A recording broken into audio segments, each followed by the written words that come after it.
They called the house I built, the house I poured my sweat and blood into, a burden. My son and his wife gave me 1 week to move into a retirement home, or they'd have me removed by force. I smiled, looked them straight in the eye, and said, "Try the front door." They were about to learn that this old contractor still had a few tools left in his belt. If you're listening to this, subscribe to the channel and let me know where you're watching from. It helps to know I'm not alone in this world. My name is Arthur Vance. I'm 72. For 50 years, I built things. Not just houses, but homes, foundations, legacies. My greatest creation was the house on Willow Creek. I built it for Margaret, my wife. Every beam I laid, every tile I set, was for her. It was our sanctuary. Margaret was the steel in my spine. When she passed 2 years ago, the silence in our house became deafening. The only sound left was the ticking of the grandfather clock in the hallway.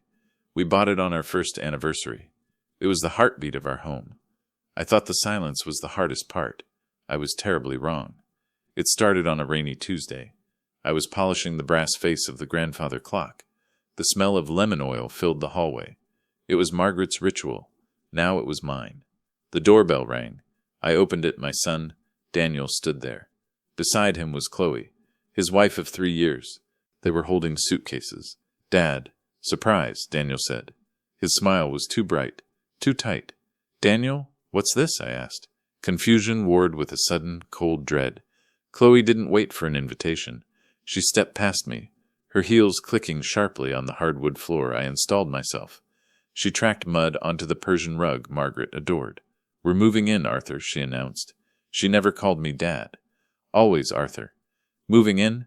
Why?" "The city is getting too expensive," Daniel said quickly. He avoided my eyes. He always did when he lied. "And besides, we worry about you, rattling around in this big house all alone." "I'm fine," I said, my voice rough. Chloe dropped her bag heavily onto the floor. "It's for the best, Arthur. You need looking after?" Her tone wasn't warm. It was clinical, like I was a patient who needed managing. They hadn't come to visit. They had come to take over.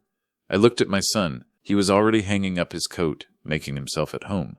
My home. The invasion had begun, and I had opened the door for them. Dinner that night was a battlefield. I made Margaret's famous pot roast. The aroma usually comforted me. Tonight it felt like a mockery. Chloe pushed the food around her plate with distaste. "It's a bit heavy, isn't it?" "It was Mom's recipe," Daniel muttered, staring at his plate. "I know," Chloe said sharply, "but times change. We need lighter meals, healthier meals." She glanced around the dining room, her eyes critical. "This whole house feels heavy, like a museum." "Museum?"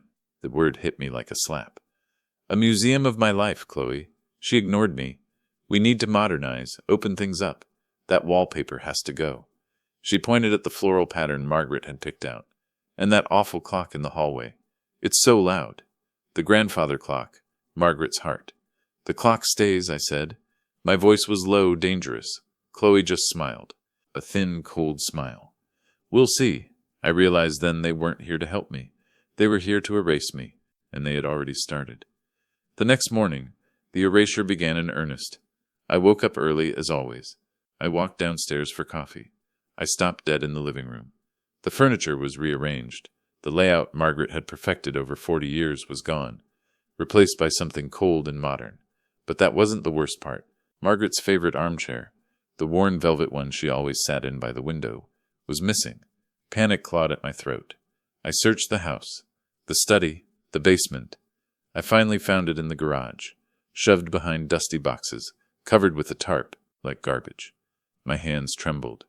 I walked back into the house. Chloe was in the kitchen, sipping a green smoothie. "Where's the armchair?" I demanded, my voice shaking. "Oh, that old thing?" she said casually, not even looking up from her phone. It was cluttering the space. "I ordered a new chaise lounge. It arrives Thursday." "You had no right," I whispered. The rage was building, a storm gathering in my chest. "Arthur, please," she sighed, tapping her long nails on the granite countertop. "We are trying to improve this house. You have to let go of the past." She made it sound so reasonable, so inevitable. But I knew the truth. She wasn't rearranging furniture. She was destroying memories, one piece at a time, and I was letting her. A week later, the attacks became bolder. They moved from the furniture to me. I walked into my study. It was my space, my sanctuary. The smell of old paper and leather always calmed me. Daniel was sitting at my desk. He was rifling through my drawers. "Daniel, what are you doing?" I shouted. He jumped, startled. He quickly closed the drawer.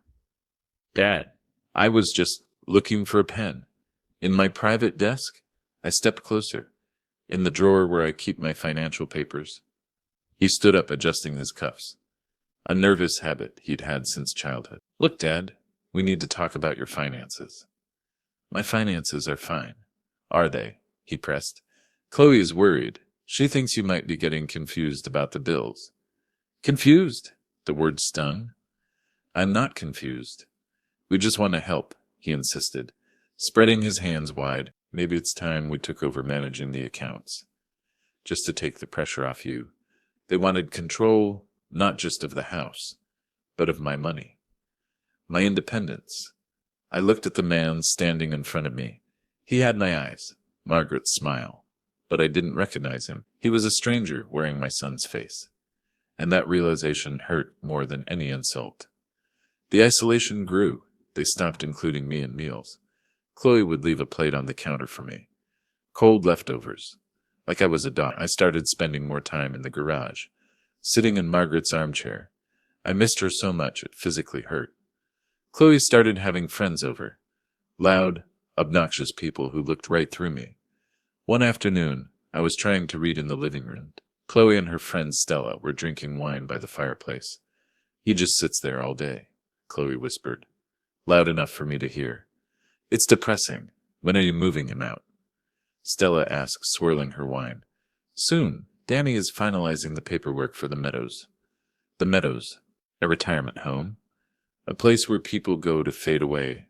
They laughed. A cruel, sharp sound. I closed my book. My hands were shaking. They weren't even trying to hide their intentions anymore. The cruelty was casual, and that made it worse. I tried to talk to Daniel. I caught him in the hallway late one night. "There's Daniel, I heard Chloe mention the Meadows," I said, trying to keep the desperation out of my voice. He sighed, rubbing his temples. He looked tired. "Dad, look around. You're not taking care of yourself. You wander around at night. You forget things." "I don't forget things," I insisted. "You left the stove on yesterday," he said sharply. I frowned. Did I? I didn't remember that. I was sure I turned it off. But he said it with such certainty. "It's for your own good, Dad," he said, his voice softening into a lie. "We worry about you." He walked away, leaving me alone in the dark hallway. Doubt started to creep in. Was I losing my mind? Was I the confused old man they claimed I was? They were gaslighting me, and it was working. The next day, I couldn't find my car keys. I always left them on the hook by the door. They were gone. I found Chloe in the kitchen. "Have you seen my keys?" She didn't look up. "I took them. You shouldn't be driving anymore." "Arthur." "What? Why?" "Your reflexes are slow. It's dangerous. We can drive you wherever you need to go." They were taking away my freedom, boxing me in, making me dependent on them. They were building a cage around me and calling it safety. The final straw came on Thursday. It was about the clock. I was in the hallway when Chloe walked up to it. She stared at it with disgust. "It's so ugly," she sneered, "and it's so loud. It keeps me awake at night." "It's the sound of home," I said quietly. "It's the sound of the past," she retorted, "and it's time to move on." She reached out and stopped the pendulum. Silence, sudden and suffocating. The heartbeat of the house stopped. I stared at her, horrified. "How dare you?" "It's just a clock, Arthur," she said dismissively. But it wasn't. It was Margaret. It was our life. It was everything. In that moment, I knew. I couldn't live like this anymore. But the fight was bigger than I realized. The real betrayal was just around the corner, waiting to strike. The next morning, Daniel and Chloe cornered me in the kitchen. The atmosphere was heavy, formal. This wasn't another small skirmish. This was the declaration of war. "Dad, we need to have a serious talk," Daniel began.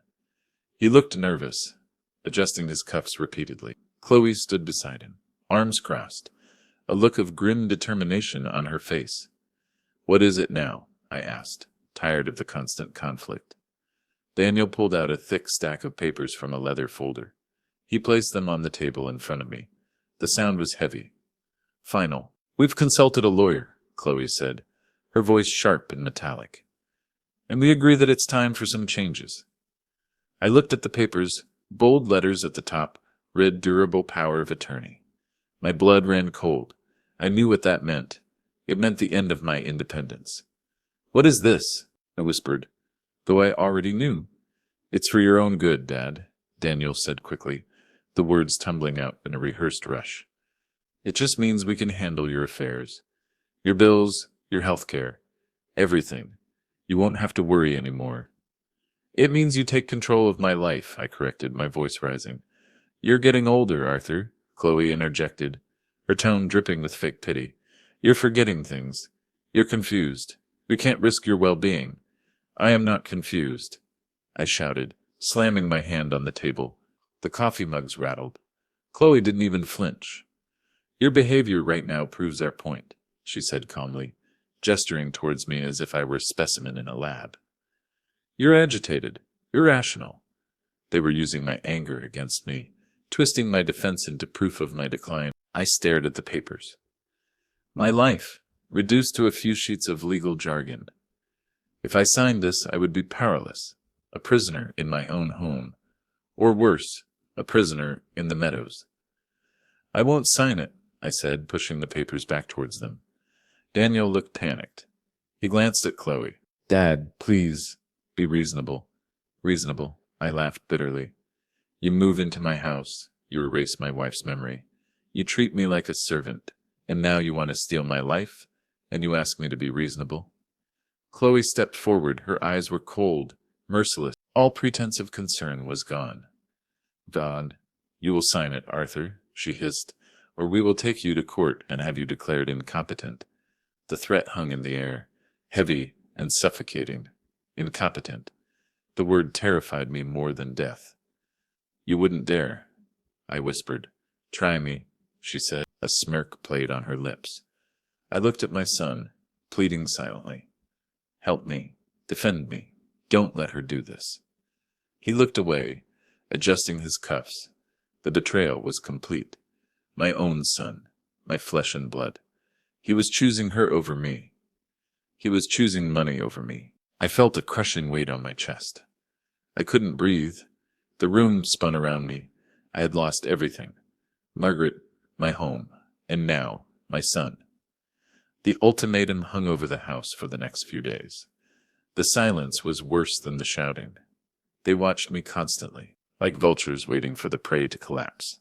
I retreated to my study. I sat in the dark, the only light coming from the street lamp outside. I felt old, truly old, tired, defeated. Maybe they were right. Maybe I was just a stubborn old man clinging to the past. Maybe it was time to give up, to go quietly. I looked at the photograph of Margaret on my desk, her smiling face, her bright eyes. We were so young, so full of hope. "I failed you, Maggie," I whispered. Tears streamed down my face, hot, bitter tears of grief and shame.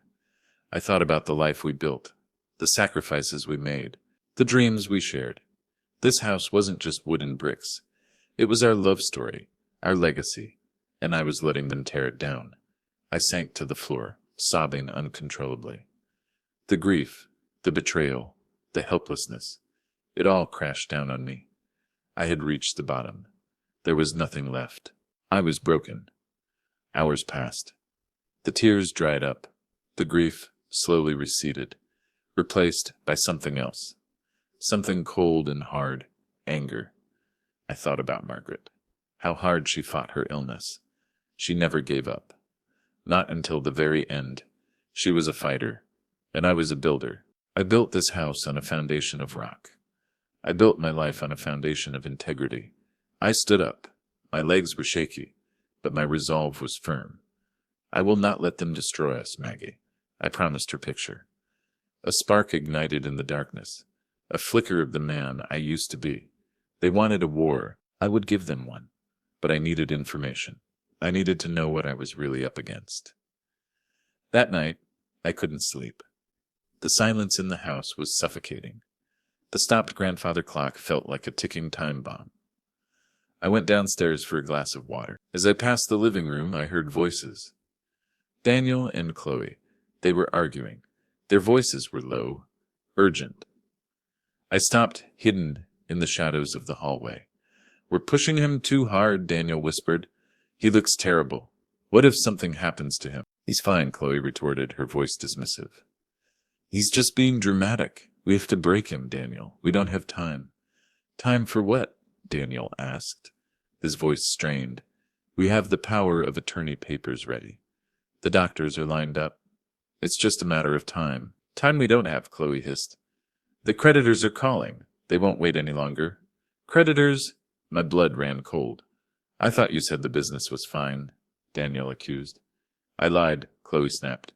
"The business is failing. We are drowning in debt. Massive debt." Silence. A heavy, suffocating silence. "How much?" Daniel whispered, his voice trembling. $500,000, Chloe replied. $500,000. The number hit me like a punch to the gut. "We borrowed money," Chloe continued, "from dangerous people. They want their money back. Now, dangerous people. Loan sharks." The pieces clicked into place. The urgency, the desperation, the ruthlessness. They didn't just want the house. They needed it to save themselves. "This house is worth twice that," Chloe said, her voice regaining its cold edge. "We sell the house, we pay off the debt, and we still have enough left over to start fresh." "But this is his home," Daniel protested weakly. "It's an asset, Daniel," Chloe corrected coldly, "and it's our lifeline. They were willing to destroy me to save themselves." I leaned against the wall, my heart pounding in my chest. The betrayal cut deeper than I thought possible. It wasn't just greed, it was cowardice. But there was something else, something that bothered me. Chloe seemed too confident, too sure of herself. I realized she must have a backup plan, something to ensure they got the house, even without the power of attorney. I needed to find out what it was. I needed proof. I waited until they left the house the next day. They were meeting at a real estate agent, selling the house I wasn't even out of yet. I realized I needed to get into Daniel's study. He kept it locked now. But locks were simple mechanics for an old builder. I used a thin piece of metal I kept in my workshop. I slipped it into the lock mechanism. Satisfying click. I was in. The study felt alien. Violated. I headed straight for the desk. I needed to find the paperwork. The lies they used to steal my life. I searched the desk drawers. I found the files. Doctors' reports. Statements from witnesses. All fake. All painting a picture of a senile old man. But that wasn't the worst part. I found a deed to the house. A quitclaim deed. Transferring ownership of the house from me to them. It was already signed, with my signature, forged. My hands trembled as I looked at the signature. It was a good forgery, but not perfect. I knew my own handwriting. They had already stolen the house. They were just waiting for the right moment to file the deed. The competency hearing was just a smokescreen, a way to ensure I couldn't fight back. The realization hit me like a wave of nausea.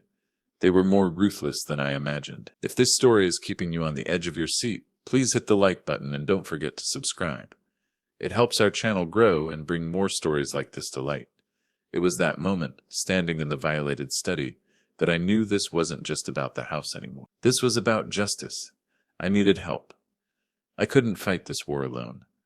I called Sarah Jenkins, Margaret's best friend, and a sharp, ruthless estate lawyer. She always saw through Chloe's charm. "Arthur, are you okay?" "I've been trying to call you," Sarah said, her voice laced with concern. "They've been intercepting my calls, Sarah. They've trapped me." I told her everything.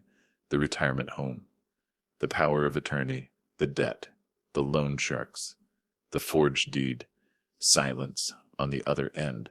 Then a sharp intake of breath. "I knew it," Sarah whispered, her voice vibrating with anger. I knew something was wrong.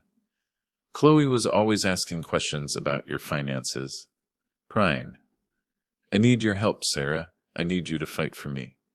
I'm already on my way, Arthur, Sarah said, her voice firm. We will take them down. Sarah arrived an hour later. She looked around the house, her face grim.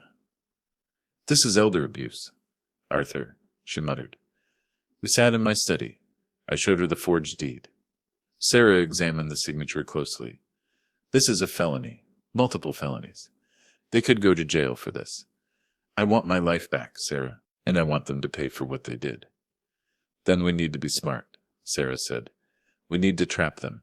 We need undeniable proof, and we need leverage. I have an idea about the leverage, I said.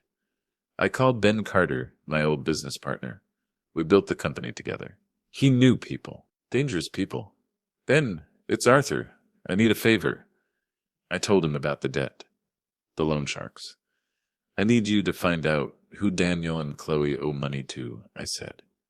And I need you to buy up the debt. Ben chuckled, a gruff sound. You're playing hardball, Arthur. The old dog still has some bite. I like it. Consider it done. The pieces were starting to fall into place.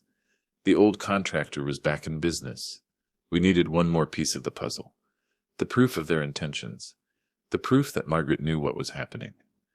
I remembered the clock, Margaret's favorite. I remembered something Margaret told me years ago, laughing. If anything ever happens, the truth is in the clock. I thought it was a joke, a silly saying. Now I wasn't so sure. I went to the hallway.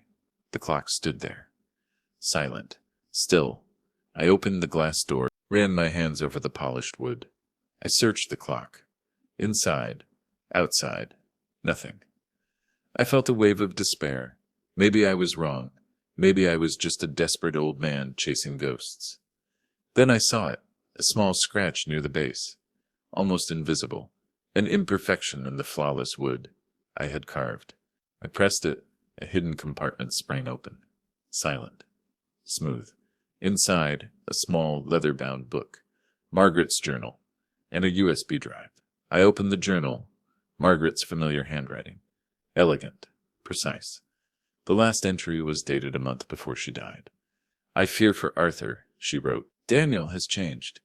He is weak, consumed by his ambition, and controlled by Chloe. They talk about the house, constantly.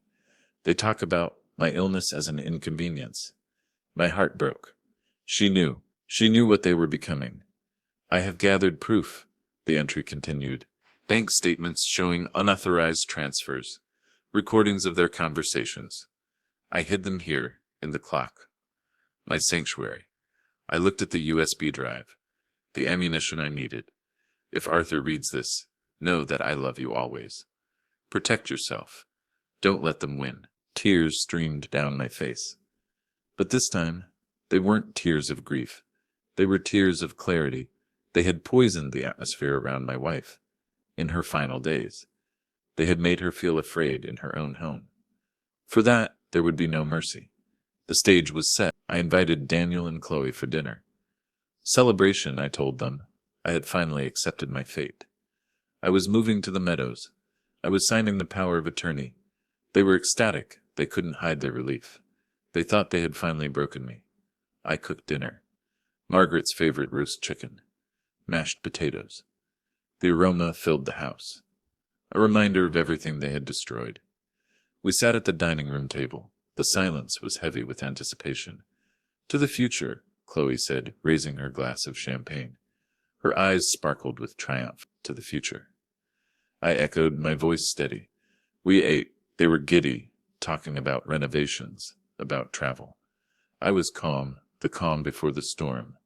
After dinner, I invited them to the living room. I had the power of attorney papers ready on the coffee table. Before I sign, I said, picking up the pen, I want to give you something. I handed them Margaret's journal. Chloe looked at it, confused, slightly annoyed at the delay. What is this? Her old diary? Read the last entry, I said. She opened the book and started reading. The smile froze on her face. Her skin turned pale. Daniel leaned over her shoulder.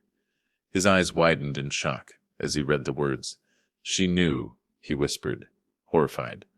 She knew everything, I said, my voice clear and strong. I dropped the pen onto the table. Chloe recovered quickly. Her survival instinct kicked in. Her eyes narrowed. Lies, she hissed, tossing the journal onto the table.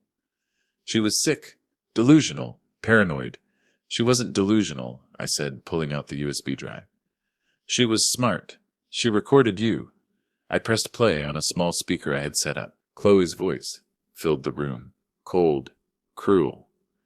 It's simple, Danny. We forge the quitclaim deed. We file it. Then we have him declared incompetent. We take the house. The money. Everything. He'll be rotting in that nursing home before he realizes what happened. Daniel's voice followed, weak but compliant. Are you sure about the forgery? What if he contests it? He won't be able to. Chloe's voice sneered. He's an old man with a failing memory. Who would believe him? Daniel stared at Chloe, the full realization of her betrayal hitting him. Chloe, the deed. You forged his signature. You told me he agreed to it. Shut up, Danny, you fool, she snapped. Her composure shattered. He has nothing. It's just recordings. They won't hold up in court. They absolutely will, Sarah Jenkins said from the doorway. She walked in, followed by 2 police officers. One of them was Detective Miller, a serious-looking woman Sarah had briefed earlier. Mrs. Vance, Sarah said, her voice like steel. We have the forged deed. We have evidence of fraud, conspiracy, and severe elder abuse. Chloe started backing away, her eyes darting towards the door like a trapped animal. It was him, she shrieked, pointing a trembling finger at Daniel. He planned everything. The debt was his. He forced me to do it. Daniel stared at her, the final betrayal twisting the knife in his gut. Chloe Vance, you are under arrest, Detective Miller said, stepping forward and pulling out handcuffs. Daniel turned to me, his face crumbling. Tears streamed down his face. Dad, I'm so sorry. I didn't mean for this to happen. I was desperate. The debts, the loan sharks, they threatened us. I know about the debts, Daniel, I said, my voice tired. The anger was gone, replaced by a profound sadness, and I took care of them. Then Carter walked into the room. Gruff, solid.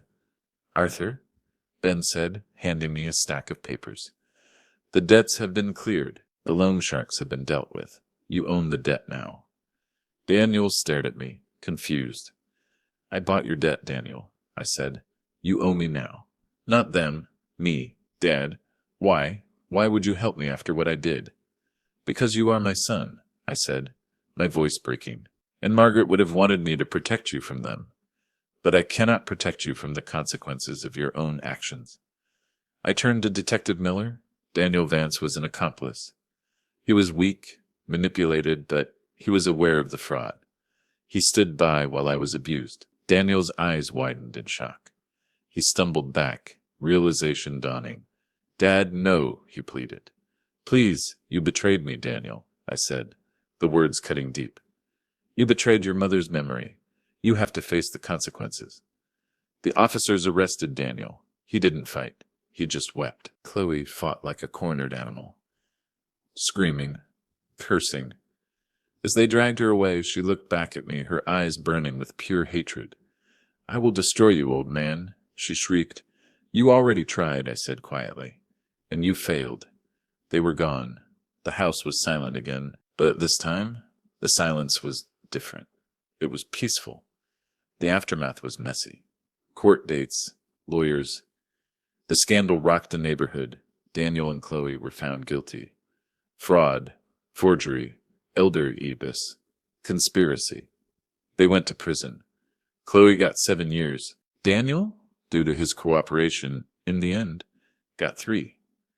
I sold the house on Willow Creek. I couldn't stay there anymore. Too many ghosts. Too many painful memories mixed with the beautiful ones. I moved into a small apartment overlooking the ocean. Quiet, peaceful. Sarah visited me often. We talked about Margaret, about the past, about the future. You did the right thing, Arthur, she said, sipping her tea on the balcony. I know, I said, watching the waves crash against the shore, but it still hurts. Losing a child, even one who betrayed you, leaves a scar. A deep, aching scar that never fully heals. The victory was bittersweet. I started building again. Small projects. Furniture. Helping neighbors with repairs. The work felt good. Grounding. The smell of sawdust. The weight of the hammer in my hand. It reminded me of who I was. I was rebuilding my life. Brick by brick, I was not the same man I was before. I was harder, stronger, but also softer. More appreciative of the small moments. The quiet victories. I never saw Daniel again. He wrote me letters from prison, apologies, regrets, pleading for forgiveness. I read them. I kept them in a box in my closet. But I never wrote back. Some foundations, once broken, cannot be repaired. He had thrown away my love, my trust, my legacy. One afternoon, I sat by the window, the winter sun warm on my face. I held a photograph of Margaret and me, taken on our anniversary, standing in front of the grandfather clock. I had brought it with me. It stood proudly in the corner of my new apartment. I reached out and started the pendulum, tick-tock, tick-tock. The steady rhythm filled the room, a new heartbeat. I did the right thing, Margaret, I whispered, tracing the outline of her face. I protected what we built. I was at peace. I had faced the darkness, the betrayal, the agonizing pain. And I had survived. I had taken back my life, my dignity, my legacy. I had given them forever, the forever weight of their consequences. And in return, I had found freedom. Thanks for listening. Please rate our story in the comments. If you enjoyed it, don't forget to subscribe. Your support means a lot because your time matters.